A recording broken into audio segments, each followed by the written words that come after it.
mean to shout, but anyway. Okay, welcome to the Urban Fantasy Tracks program on the Dresden Files. The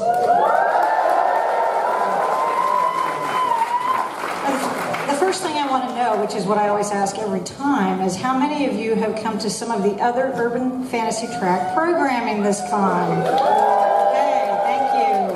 And we hope that some of you will do so now, after today. Now, what we're going to do is, after our two guests come out, I'm going to have a couple of questions for them, which will give you guys time to line up. If you would like to ask a question regarding the show, then you have Sheila over here. You hold your hand up, Sheila, so they can see you. And over here on this side, we have Erica, and you line up with them, please, to ask your questions. And after we do that, we'll get to your questions, since that's what we're going to be spending most of our time on. Okay?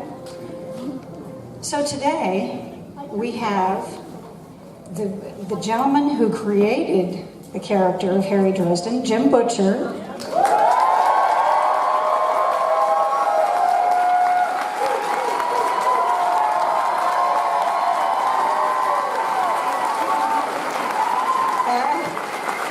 And the gentleman who portrayed Harry Dresden, Paul Blackthorne.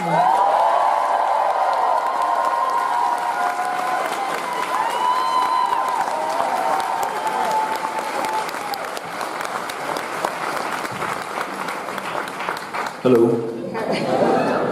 Thank you for being here, guys. I guess my first question for you is, what was your favorite episode from the season? Did you have a favorite episode from the season? Jim? I'm going to go with the one that I actually got to be in. Not just because I got to be there, but because it was such an experience of showing up and seeing Harry and Murphy and Butters, only everybody else could see them too. So that was an experience for me. So I'm actually in, I think, episode 8. I'm standing around in the background as one of Butters' minions. So yeah, that was my Stan Lee appearance. My favorite episode. Gosh, it was a lot of fun. I have to say, there was one that I recall that particularly sticks in my mind, was it was with Joanne Kelly, who you may be familiar with. When she was being, was she being a vampire? She was. She was being a vampire, yes, and she was putting Dresden through all sorts of mayhem. He was like, I'm very attracted to this lady, and this lady's probably going to kill me. What do I do here? And there was a lot of neurosis going on in Dresden's mind, and I just remember the last scene was just the two of us on the sofa, I believe. And whatever was said, and then there was just this moment where I just sort of let out this sigh at the end of it. And I remember Robert Hewitt-Wolf, who was one of the producers on the show, he said, that's one of my favourite moments in the whole series, this sigh where you just go, oh my God. It was the biggest oh my God sigh without saying it. I just remember that particular episode was a lot of fun. And then, what was this is a long time ago now, you're going to have to forgive me, okay? I'm really having to cast my mind back. The werewolf moment, the werewolf. Oh, yeah. That was a really good one, yeah. Yeah, and the lady that was portrayed her was absolutely fantastic. Yeah, there was good chemistry on the screen for that. Yeah, she was that was great, yeah. Anything with blimmin' Terrence Mann as well was always a moment to remember. Terrence Mann. Terry was, if you've never gotten to meet Terry, he is genuinely a great guy. He really is. He's a good one. It was always a bit tricky, actually, I have to say, because, of course, I was doing an American accent, and he was doing a British accent. I would have the dialect coach be giving him notes, and I couldn't listen to those notes. And she would give me notes, and I couldn't, it was a lot of close your ears on the other person's notes. But it was a lot of fun. Well, you both had us fooled, so you did a nice job. What power or ability of the characters did you particularly enjoy? What ability? Right, what his magical ability or power that he had, was there one that you particularly enjoyed? He was quite good, really, wasn't he? He was quite a lot of interesting powers. But of course, how everything backfired, the way that you created the character, Jim, it's like he can do all this stuff, but of course everything breaks around him, and just the general idea of You know, he's such a reluctant, I think that's what I enjoyed about portraying the character, was that he was such a reluctant hero in my mind. And it's like, oh, do I really have to save the world? I suppose I can, and I guess I should. And, you know, and that whole element was always a lot of fun to play. So that doesn't really answer your question, but it's what came to my mind just then. So in other words, any of the powers reluctantly used, right? Yeah. Oh, that bracelet was handy. Oh, yeah, that was. I remember that. That saved the day once or twice. And Jim, was there something that was an aspect that was in the show that didn't actually show up in the books that you particularly enjoyed? This could get controversial. Well, no, not at all. One of the things about it was, you know, there's got to be some translation when you take it from a book to a television series, especially a television series, because there's much more limits in terms of the budget. You know, for me, I can destroy Chicago or not destroy Chicago in a book, and it costs me exactly the same. But a TV show has got, you got to consider those things. So Bob the Skull was taken from, the Skull character, who, he's basically glowy lights and a voice in the books. But in order to do that on TV, they would have either needed to spend an enormous amount of the budget doing special effects of just animating the skull, which was not really an option, or they could have done like a puppet, like the cat on Sabrina. Not a good idea. Yeah, also not a good idea. Nothing against Sabrina. So instead they decided to embody Bob the Skull, and they had Terrence Mann play him. I wasn't sure how I felt about that, but by the time I'd seen the first couple of episodes, and by the time I'd met Terrence Mann, I was kind of sold on it, because Terry was a really great guy, and because he did such a good job with the role. So I think that was, as far as changes go, I think that was the one that surprised me about how much I really enjoyed it. Can I just ask, Jim, was in the pilot, when we shot the pilot initially, there was no Terrence, was there? It was just the skull. No, there was no Terrence, it was just the skull. Yeah. And then they decided, no way, it's going to cost too much to cause that. So in the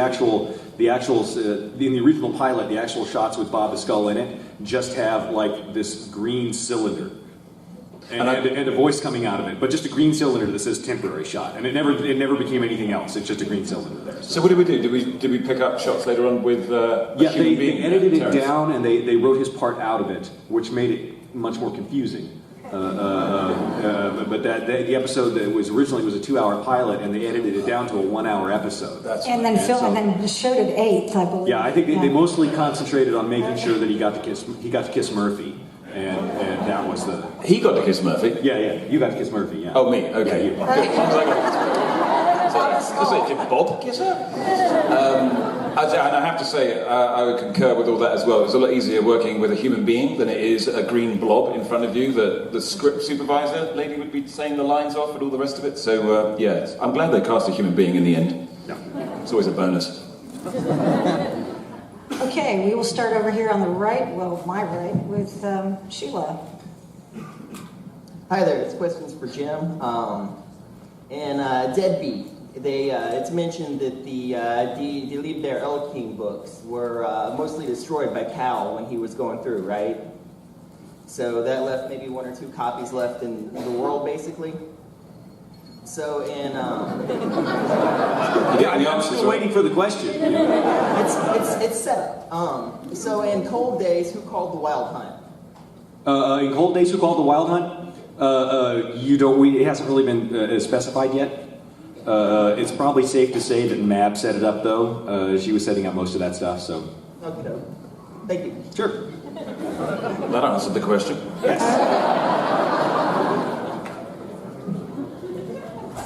Go ahead. Yeah, first of all... Jim and I, by the way, have not seen each other in, 8 years? Something like that. Yeah, we just sort of reacquainted backstage. Yeah. So, just... First of all, Jim, glad that you got your long hair back. Appreciate that. Thank you. I told everybody it would grow back, and no one took me seriously. This is how you should look.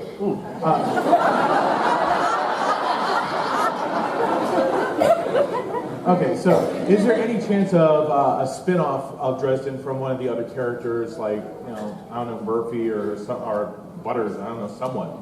You mean like when I'm done with the Dresden Files series? Yeah. I've actually got a couple of different spin-offs in mind. We'll see what happens.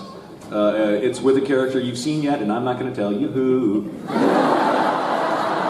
But we've already met the character, so, Can I be in it? Really? okay with me.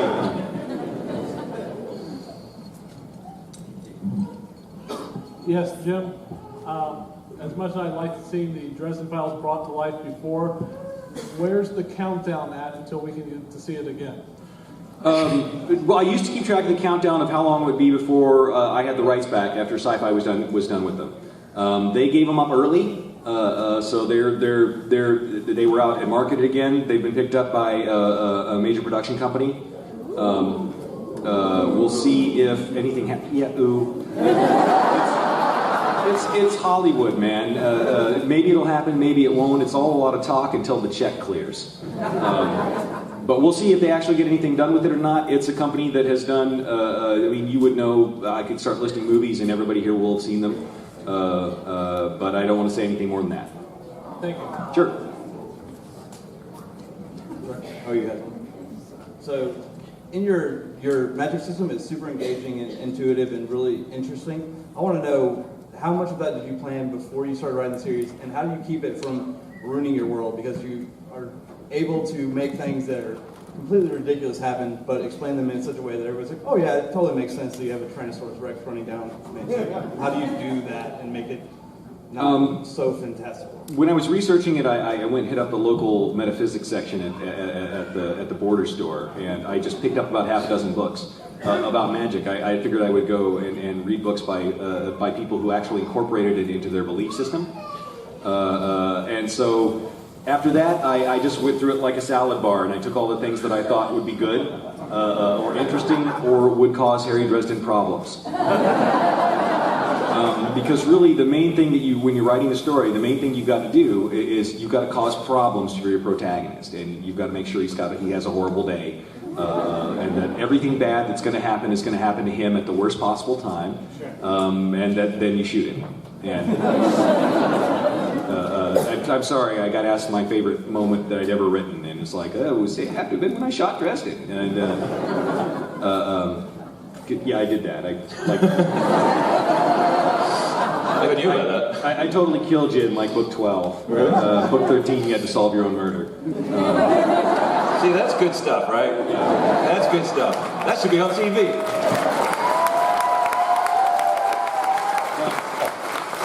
But as far as keeping the magic together, that's not hard. I mean, that's just I established the rules. Now let's go play with them. So not so much just for the magic, but when you do a lot of different things, it seems like in the real world. So when you do things, and it seems ridiculous, but not always with the magic system itself. Do you have a situation in mind and then write up to it and try to explain it, or do you explain it and then have that, like when he got shot or the Tyrannosaurus, things like that, where it's just so cinematic that you have to describe it? Some stuff I've got to plan out, and the having a zombie T-Rex, setting that up, that took. I was waiting to write that scene for like 5 years. Everything from the beginning of the book was basically written to set up that scene later at the end of the book. It's like, oh, if you need an old corpse, and the old corpses can hold more magic, so you can make tougher zombies out of older corpes. Terry's going to go get a 65 million year old corpse from the museum, and we'll see how tough your guys are next to that. And so it's fun to do that kind of thing. You got to ride around in a dinosaur. Does anybody mind if I ask a question? When did you write your first book, Jim? My first book I wrote when I was 19. I wrote it in 1991. It was awful. So then I wrote the second one, and it was also terrible, as were books 3, 4, 5, 6, and 7. I presume none of those were Dresden. Were those different characters? These are completely different novels. Right. And I would not have made Osama bin Laden read those novels. But then one year I decided, for my writing teacher who'd been trying to teach me how to write good books for a long time, and I was in a survey course in her class, and I decided I was going to prove to her how wrong she was about everything she was trying to teach me. And the way I would do this was I would do exactly what she told me to do. I was going to be her good little writing monkey, and I would fill out all her forms and do all the little outlines and do little character design stuff, and I would show her what terrible cookie-cutter pablum crap resulted from that kind of process. And so I wrote the first book of the Dresden Files.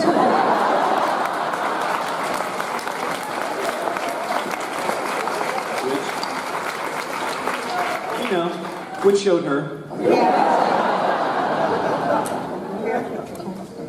Hi, Paul. Thank you for giving a voice in my head every time I read the books, because I saw the show first and I got the books afterwards, and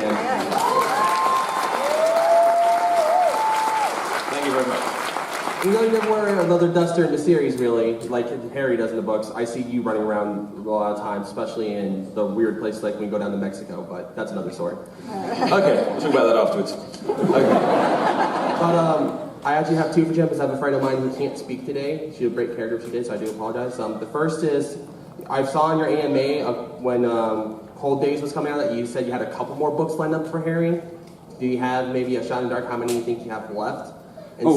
And the second one, I do apologize for asking too. She wants to know, how do you see your Harry in the book differing from the Harry that's read by James Masters in the audiobooks? Okay, for the first one, I'm going to do about 20 of the case books like we've had so far. So we're on book 15, we've got another 5 or so of those. It could be more if my kid decides to go to grad school. Let's be honest, people, there's practical things driving my career. I don't have a muse, I have a mortgage. But then we're going to have a big old 3-book kind of apocalyptic trilogy to finish off the series, kind of as a capstone thing. And I honestly don't know if he's going to survive it. Sorry. As far as the voice in my head differing, I don't know. He talks faster. But that's the only complaint I have about Marsters is that he's doing the reading on the audiobooks and it's slow. It's got to be because he's doing an audiobook and otherwise you can't understand him. But I'm always going, hurry up! I read faster than this. Hurry up! I'd be happy to do that if he ever gets bored of the idea. Oh, yeah.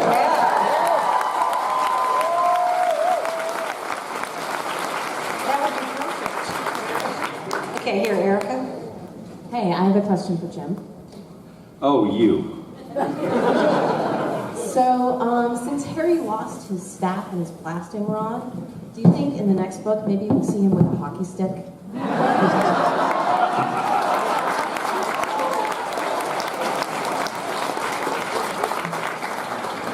What a question. Carrie's kind of a creature of habit. He's unlikely to go around changing that kind of thing.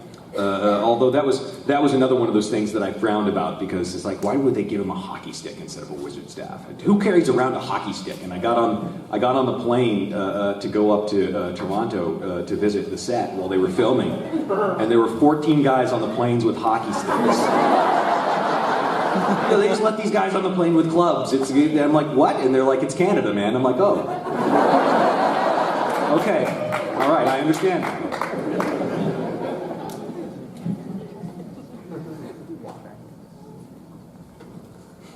Hi. Silence. Over here. Yeah, the mic was off, okay. This question is for Mr. Blackthorn. It's very nice when people call you by your last name, isn't it? You're very polite here in Atlanta. Was there anything in particular that drew you to this character when you decided to take this role? Was the fact that he carried a hockey stick, actually. But, there you go. Apart from that, it was kind of what I was alluding to earlier on. Due to this fantastically interesting, rich, complex character that Jim created, there was a lot that I sort of responded to, and that the reluctant hero. Being a hero is kind of one thing, and you run around and everything is fantastic, and you save this and you save that, and it's all what you plan to do and expect to do because you're a hero. But the reluctant hero, he just kind of wants to hang out and read a book and try and polish something up or whatever. That to me was what was interesting about this character, and made him a lot more appealing to play. So that's always what stuck in my mind, just the reluctant hero.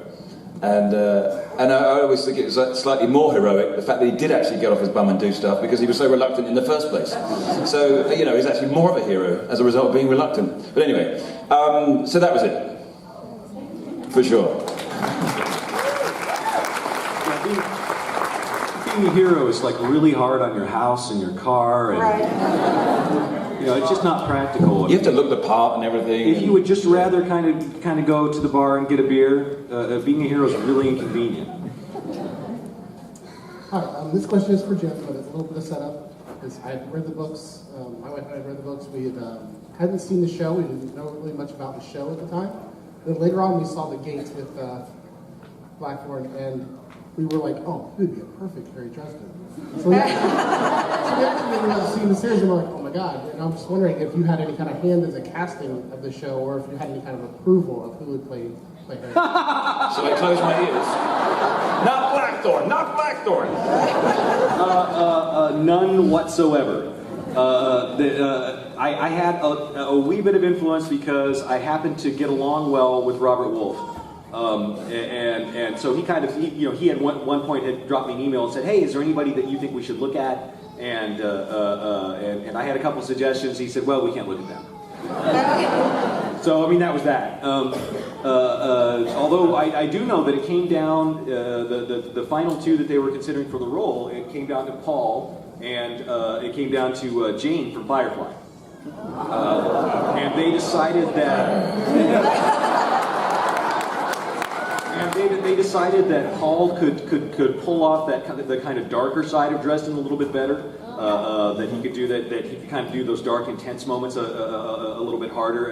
If we'd have gone with Adam Baldwin, it would have been a much more bulldogish Dresden who probably got beat up more. I got beat up enough as it was. He wouldn't survive the day then. The drivers at the show were joking with me. It's like, yeah, we drive Paul up every day. We have to ask him, are you getting beat up or are you getting to make out with a beautiful woman today? It was kind of one or the other, I have to say. It was interesting. Yeah. Or Terrence Mann giving me grief. But, there you go. Hi. This question is for Paul, but first I wanted to thank both of you. Paul, if you hadn't done a fabulous job bringing Harry to life for that year, I would never have gotten into the books. And they are by far my favorite books, so thank you so much, Jim, for writing them. And I listen to them, so when I hear James Marsters in my head, I see you.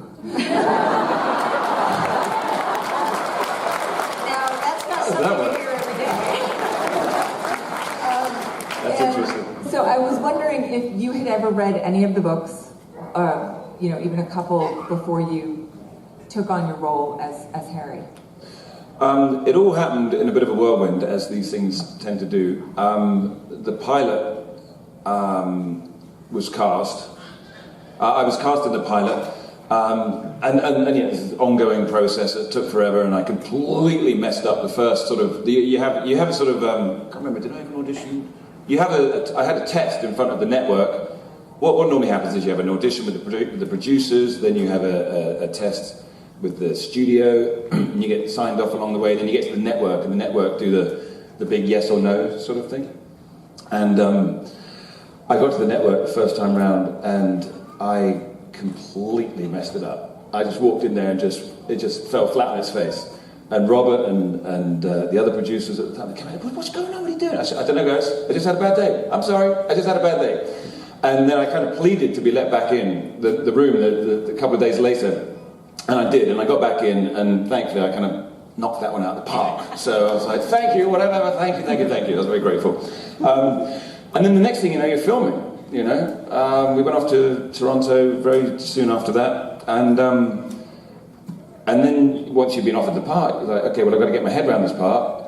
I picked up one of Jim's books and went, how many pages are in those books? I'm like going, yeah, and I'm a really slow reader, and I was like, oh my god, I should be reading all these books, but there was literally no way I was going to be able to, and do what I needed to do, which was part of my acting sort of process, is just find the psychology of the character himself and just find that for my side of things.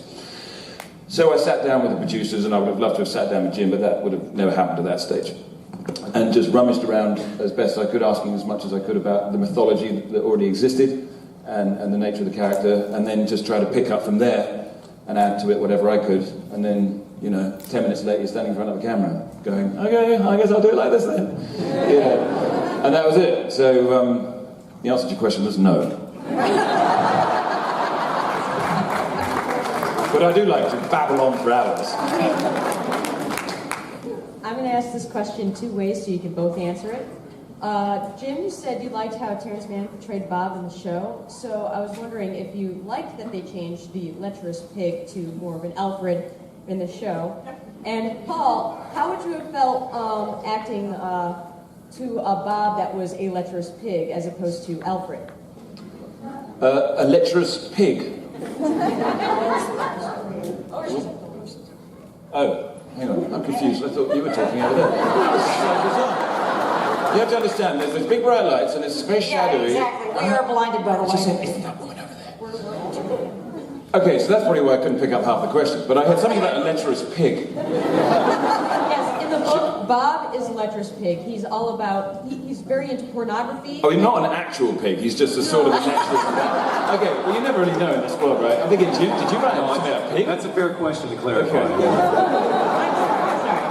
Yeah. Yeah, he was really into pornography and was always trying to get Harry to sleep with every woman that he saw. There was, oh gosh, I wish I could remember all this better now, but I remember there was one, well, it was a few times in various episodes where it popped up when he was That was just creepy. He was sort of like, well, you're going to though, aren't you? Yeah, exactly. Is she coming round again? It was like there was this flash of Frankenfurter in there for a moment. Yeah. So, so it wasn't actually a lecherous pig. I remembered some of that chemistry. It was kind of fun. You could probably talk about that more than I can, Jim. I'm going to be quiet now. I thought it was great because they had changed Bob's role. I mean, it was not as I had written it. I understood why they made the changes though, and it was very good in terms of the show for what they were doing, because they needed somebody who could be not just Dresden's sidekick, or not just kind of his personal computer, as it were, which is really kind of the role Bob fills in the book a lot of times, but somebody that he could be emotionally involved with and emotionally invested in, because there's no room for that kind for slack in the show the way there is in the books. I've got a little bit of a luxury in writing the books. When you get on TV, though, you've got to have that emotional investment in everything that's going on, or else the audience just won't care. So as far as that went, it worked for the show. It was needed for the show. It was necessary for the show. And I love the way that Terrence pulled it off. And I love the vibe that got established between them, because there was sort of this professional, friendly rivalry that was going between them, but there was also much more of a mentor role in many ways as it was happening. As Terrence had been playing this character who was more worldly, who had been around longer, who had seen a lot of things. And yet, who was in many ways was trapped and could only experience the world through Dresden's character. So it was an interesting dynamic, and I think it worked really well for what they were doing on screen. Did Dresden have the ability to unleash him from his sort of chains, so to speak? He could, but there were horrible consequences when that sort of thing happened. Right, because I seem to remember something like that. There's been something in the dynamic that he could release him, but he knew he couldn't because of this, that, or the other. But there was he was a mentor, but at the same time there was all this history to it. So it was really interesting to play. It was great stuff. Yeah, changing Terrence to a person as opposed to this kind of completely amoral, creature made a huge difference in how that worked out. But I liked what they were doing with it on screen, because you've got to do everything. TV is like short stories. I mean, you've got to get so much done in so little time as far as telling a story goes. It's like trying to have a knife fight in a phone booth, because so much has to be packed into not very much time. Well, That's Paul, an interesting analogy, isn't it? I'm a bit worried about next time I go and shoot on set, to be honest. And Paul, how many times did you have to did you keep count of how many times you had to say, Bob, get back in your skull? I didn't keep count, but it does ring. It rings a bell now that you say it. Yeah, Bob. Yeah. Okay. Paul, you're in one of my favorite movies of all time, which is Lagan. Could you talk a little bit about being such an epic Indian movie, how that happened, and how long it took? Well, here we are at the Dresden Files panel, and of course I'll talk about an Indian Bollywood film that nobody's probably got a clue about. Does anybody know about that film? A film called Lagan? It's flattering. But that's the reason I ended up in Los Angeles in the first place, because I ended up doing that film. Actually, there's an interesting story with that. It was one of those sort of moments in life that was curious, because I was in London, and my sort of career was sort of heading in the right direction. I was getting off the ground. I was doing some British television and film and such like, theatre. And then suddenly my agent called me and said, there's this Indian film they want to see you for. And I started thinking, but my career's getting off the ground, and does this really suit where I should be, the direction I should be heading in now, and, trying to be sort of all intellectual about it, and plotting this, acting career that I was going to have on the Great British Stage or something. And then I suddenly thought to myself, hang on a minute, I've never been to India. And this script, I can hardly make head or tail of it. There's 78 speaking characters in it, and half of it's in Hindi and all the rest of it. But I thought, even if this is the worst film in history, I will have a chance to go to India for 4 months and experience this amazing country that I've never been to before. And, let's just go with the flow. And then a year later, it was nominated for the Oscars for Best Foreign Language, in the Best Foreign Language category in 2002. So I somewhat vindicated my decision to not care too much about what happened about it. But I looked at it as one of those moments where, well, try not to work things out too much, just go with the flow, follow, listen to the belly, follow the heart, and just, if it feels good, just go for it. And so that's how I ended up in Los Angeles, because Amir Khan, who's the big super-duper hero of Indian cinema, he said to me, do you want to come along? We've got to get Academy members to watch this film now, so that we can get the nomination. And so we were sort of staring at each other in hotels in Hollywood, wondering what to do next. But through his considerable influence, he was able to sort of get Academy members in the screenings. It was nominated. And of course, that was all very exciting. But of course, at that time, it was pilot season that takes place in Los Angeles, where all the networks make all these pilots, such as the Dresden Files and such like. So I happened to be in LA whilst this was happening, and I called my agent in London. Then serendipitously, in a peculiar way, I met an agent, and then I was cast in a pilot for Fox Television that never got picked up. But a few months later, I was cast in a show that did run for a series, and that was it. That's how it all sort of began. That was how, and then 3 or 4 years later, it's the Dresden Files, and a few years later it's Arrow, and you're like, oh, this thing keeps going on. It was all because I thought I would just have a laugh with this Indian film and see what Indians like. So, life's a funny thing sometimes, right? But, yeah. Well, how y'all doing? This question is for both of you. One of my favorite characters in the books is Kincaid. And I'm just curious, like, if you could have cast him in the show, what actor would you have cast as him? Oh, okay, if I was going to cast Kincaid in the show? Oh, gosh, I don't know. Let's cast, let's go with Thor. I'm blanking on the actor's name now. Chris? Okay, yeah, you all know who he is. Come on, this is Dragon Con. I can say Thor, and everybody knows who I'm talking about.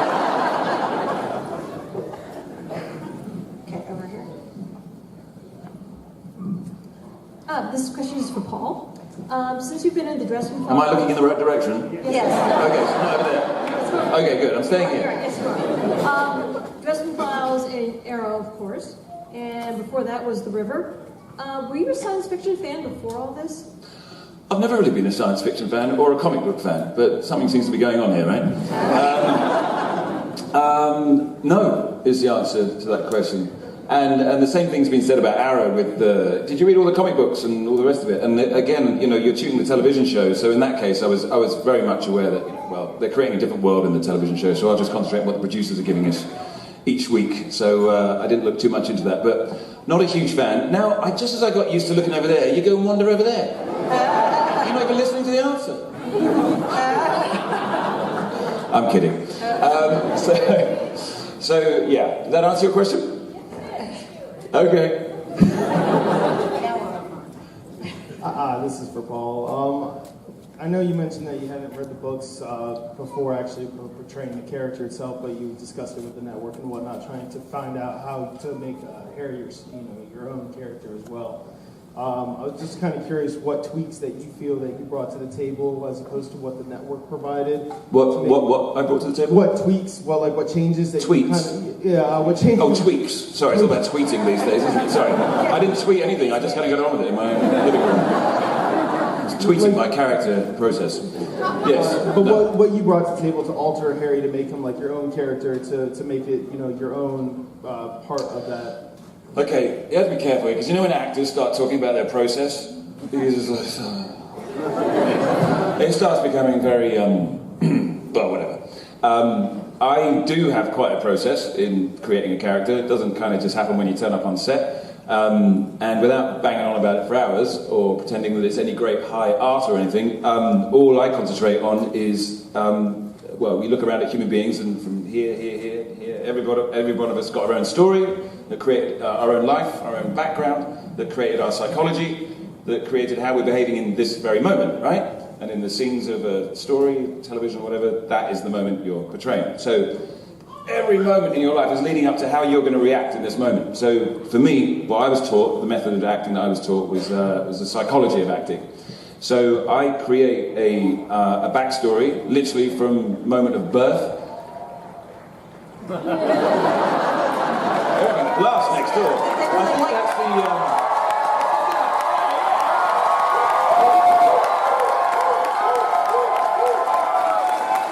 That's when I started telling them about my acting process.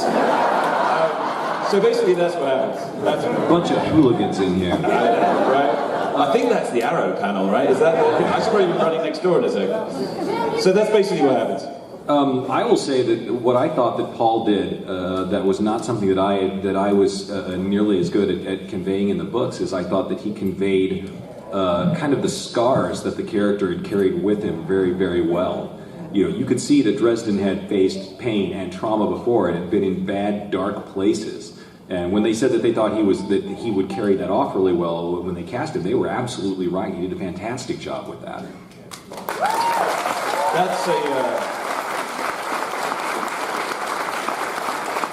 That is a huge compliment coming from the man that created the character. So thank you very much, Mr. Butcher. Very kind. But yeah, it's all about pain. Life is a lot of pain, right? You've got to remember that. That's what you're trying to imbue into the characters. Yeah, I might mention that once or twice in the books, I think. So. Yeah. You caused me hell with that character. You know, I sweat and tears with that guy. Okay, now we're on this side. All right, so kind of a so you mentioned how much easier it is to work with a human as opposed to a cylinder. Well, not all humans. Right. There are exceptions. Yeah.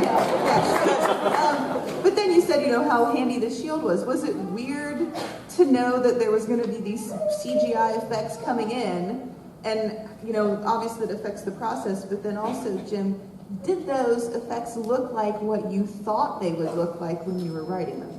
So when he goes, for Zaze, is that what you kind of picture, and how do you do that as an actor? Just kind of both parts. Okay, on the bin first shot. With CGI, it's just a horrible thing to act with. Doesn't matter what it is. It is what it is. But however, obviously, it's telling the story is all about imagination anyway. So whether you're doing it with CGI or a human being, right here, there's still a bunch of lights and sweaty, sound guy and crew and grips and a director that's just waiting to yell at you or whatever. It's not like it's that real anyway when it's supposed to be real. You know what I mean? So, but having said that, there is a lot easier acting with somebody and connecting with somebody. It's all about acting's all about listening, basically. As long as you've done all your homework on your character and your scenes and all the rest of it, and then you kind of get to set, and you kind of try and forget about that stuff and just listen to the other actor. And then that's when stuff comes out that you don't expect to come out, right? Because not the stuff you rehearsed in your bedroom last night, it was brilliant. Oh, I'm going to do it just like that when we shoot it. And you do that and they go, okay, can we do that again? Because that was awful, because you're trying to sort of create something which has already happened, right? So that's kind of boring. But if you listen to the other actors, then just stuff happens, right? So CGI challenges that somewhat, because there's not much listening you can do in a lot of those cases. But at the same time, it's still all imagined circumstances, so you just you can't sit there and moan about it, you just got to get on with it, really. So you get on with it, like you do with all these things. Jim? As far as the way the effects got pulled off as opposed to what they're like in my head, my head has a higher budget, I think, than the show did. Yeah. Because again, I mean, a lot of them did come off really cool, and there were a lot of the effects that I looked at and went, okay, damn, that looked nice. I'm down with that. That was great, especially the shield bracelet stuff. That wound up looking very cool when it was finally done. But I mean, my head is kind of in a Marvel comic books level explosions rate, laser beam stuff flying around sort of place, because I'm basically a 12-year-old child. Again, there's only so much money for them to make things happen with, and it's really, you don't really understand exactly how huge and complex putting a show together is until you're actually there and you see this army of people that are trying to make things happen. And when Paul says, "Can we do that again?" and just as likely he's going to hear from the producer or the director, "No, we're an hour late for lunch. Everybody's hungry." Yeah, and that is the thing. You mentioned the money, but the time is absolutely huge. And the time. I mean, the entire they'll be there 16 hours a day, more than that often, to do 3 minutes of an episode, and they've got to do that day after day and week after week to get a season of show done. So I mean, it's a marathon when you're making a show. I'll tell you one thing. I remember the pilot. What happens with the pilot is because they're trying to find the tone of the show. There's a lot more. They spend a lot more time shooting pilots, maybe 3 weeks or something. Right? I think that was it with Dresden. But then it's like, okay, we're making it into a TV show. You got 8 days. It might have actually been less with Dresden. It might have been 7, I think. And then they tried to shave off a half day at one point, and everyone was just like, "You are kidding." But anyway, that's another story. What was my point? I forget what I was going to say. That's right. So I get there. So the pilot, we have plenty of time. But certainly from an acting point of view, I had plenty of time to do it. 3 weeks. We're laughing. But when we came to the first episodes, to shoot in 7 or 8 days, whatever it was, I'm thinking, okay, so I'm in every scene. You get the scripts about like 2 days before maybe the episode's going to shoot. I like to prepare as an actor. I like to spend a few hours preparing and maybe having conversations with the producers. I like to learn the lines sometimes, because that kind of helps. And then maybe have various other discussions about the show and whatever that might be. Was that Bob? What was that? You coming up? And I remember thinking, after about 4 days, I was like, I don't think this is actually possible. I don't think I'm being a prima donna, or I don't think I'm creating a scene. I just don't think this is feasibly possible. But then I thought to myself, well, I can't really just step out and say, "Sorry, everybody, this isn't possible." You clearly have to find a way. And I just figured out, and thankfully, I had a dialect coach. That was the first time I had a dialect coach. Ray Ellen Bodie was her name, and she was like an angel that came down. And she was supposed to be there for my dialect. Now, fortunately, I'm okay generally with the dialect, and especially having spent months with her doing it. But what she turned into was my support system. And it was very clear that I just had to remain very present constantly and not freak out about what the workload was, but just enjoy it in the time that you had, and just have a bit of faith that it would kind of work out by the time the next scene came around. And it was very, very challenging. Very, very challenging. But it absolutely was one of the most fulfilling, fantastic experiences I've ever had on television. So I was kind of thankful for it as well. Lost the question in my mind completely, done it again, babbled on, but told you something or other, right? It was a real privilege being on that show, that's all I will say. It was a huge honour. This question is for both Mr. Butcher and Mr. Blackmore. You seem to have put your traits into Harry, for example, the love of Burger King. Are there any traits that Harry has that you don't, but wish you did?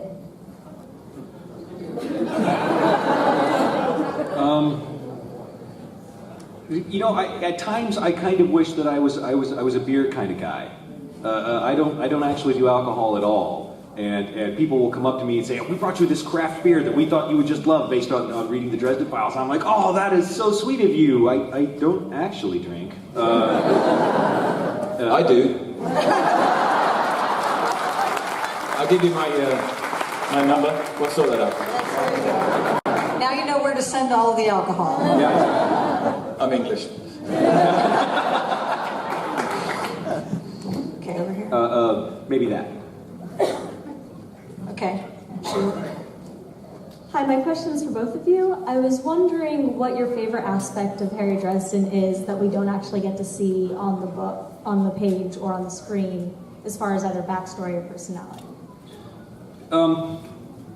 For me, I think it's that Dresden he's not really interested in being a terribly heroic person. He mostly would just rather be home reading a book or maybe going and hanging out with friends, and generally sort of living a quiet life. I mean, help somebody find their lost wedding ring. Yeah, I can totally do that. I'm happy with that, and thank you for your money, and here's your ring.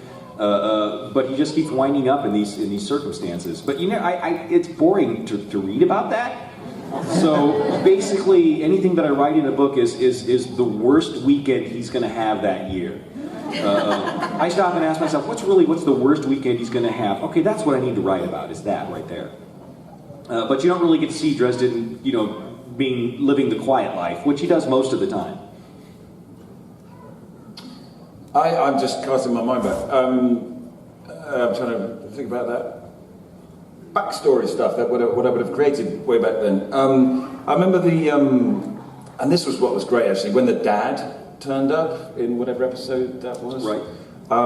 Before that was ever sort of known that would be happening, I'd obviously spent a lot of time thinking about Dresden's childhood and such like, and and forgive me if this conflicts at all with whatever was created in your world, Jim, but for me it was like a lot of loneliness, you know what I mean, and a lot of like just not being able to understand himself, because obviously having some powers that you just don't understand as a child, and then how you fit in the world, and then just keeping a lid on that, and just the sort of pain of that, and knowing you're so different, but not knowing how to express it, was, here comes all that pain stuff, basically, all that weird sort of isolated pain stuff. But that was always kind of interesting to me, just thinking about this sort of slightly lonely, sort of slightly desolate childhood that he would have had, until he finally would have understood himself, at some stage later, and then even then going, oh no, really?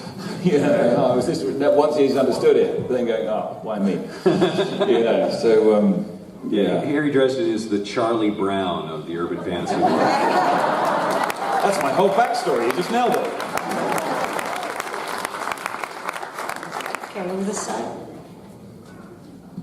Yeah, I have a bit of a question about there's a thing on YouTube where it's the Dresden Files like fan filming, and when the Skin Game came out, they had a Skin Game trailer where they hinted at a bunch of the stuff from the book, and it said they got like a pre-copy.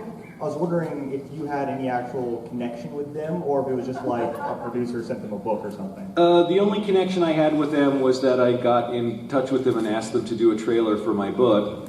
Other than that, nothing really. Dresden Files Fan Film Group, or DF3, they operate out of Denver, and they've done a bunch of little Harry Dresden scenes here and there over the past several years. And I got together with them and said, hey, do you want to do a trailer for this next book? Because, I'm egotistical enough to want a trailer for my book. And they were like, yes, we would love to do that. And so they got to, I'm like, okay, show me what you can do. And they got together and they worked their butts off and to produce a trailer that came out, which I was very pleased with. In as much as I think they got the mood of it just right, and they had sent me the script ahead of time. I took a look at it and said, oh, okay, yeah, this looks pretty good. Maybe you should do this, or maybe you can add this bit to it. But for the most part, they're huge fans and they're huge nerds about the books, and they love the stories, and it shows in what they do. So. We have a question over here.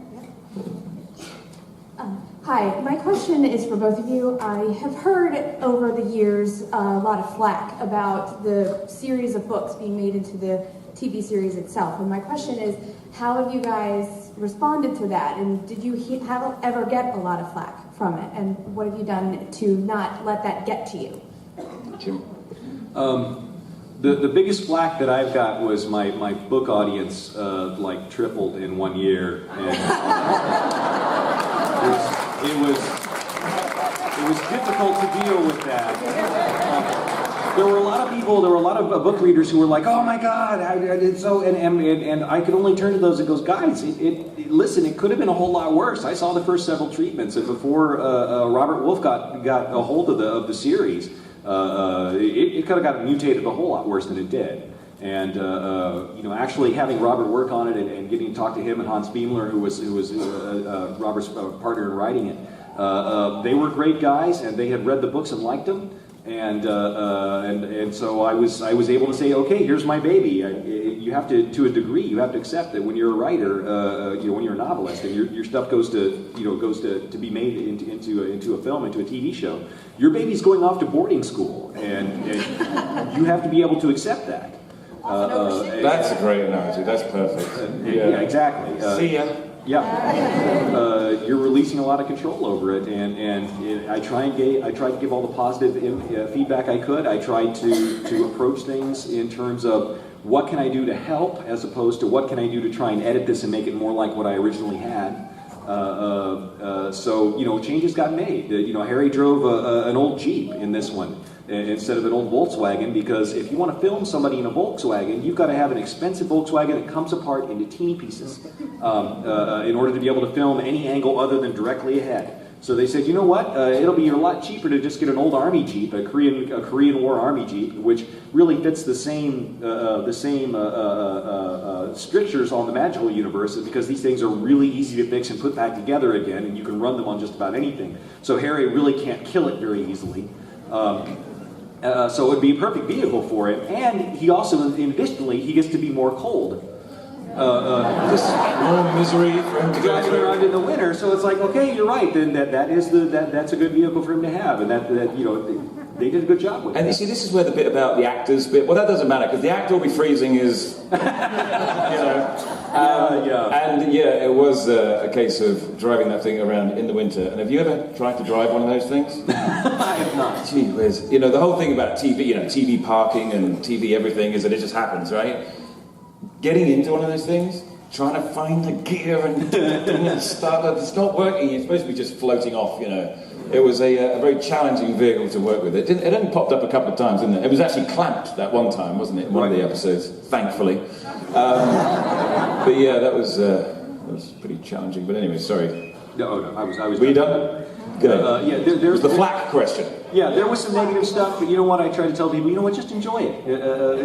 This is a good take on it. Consider it an alternate universe, and have fun. The thing I've always heard about the book-to-screen sort of situation is that, the book, as you're reading words, you obviously create in your mind a universe that can't possibly be wrong in your mind because you created it, right?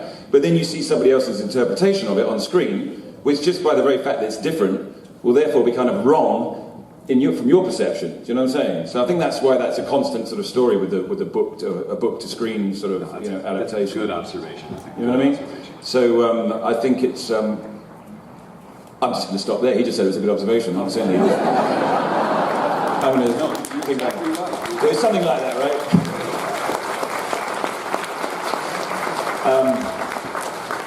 With regard to my answering that question, the flat question, I'm not coming from the same place as Jim in that respect, but all I've ever heard through website or social media or events is why was Dresden cancelled after one season? It was ridiculous. That's all I've ever heard. I've never heard anybody say anything bad about it. And that's been, 7 years now?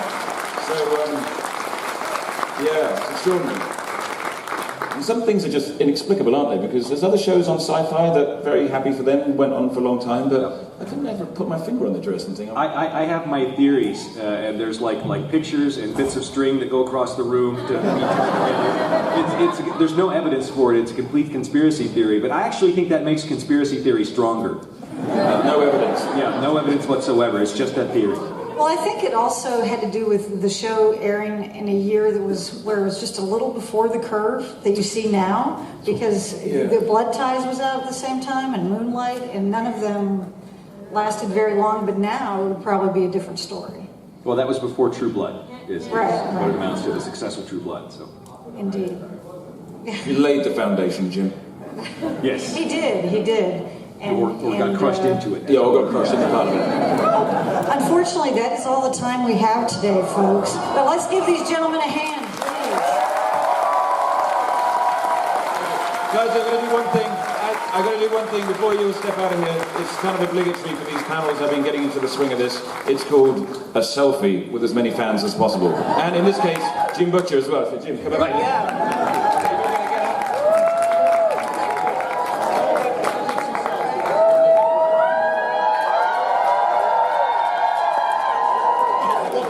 One for this side.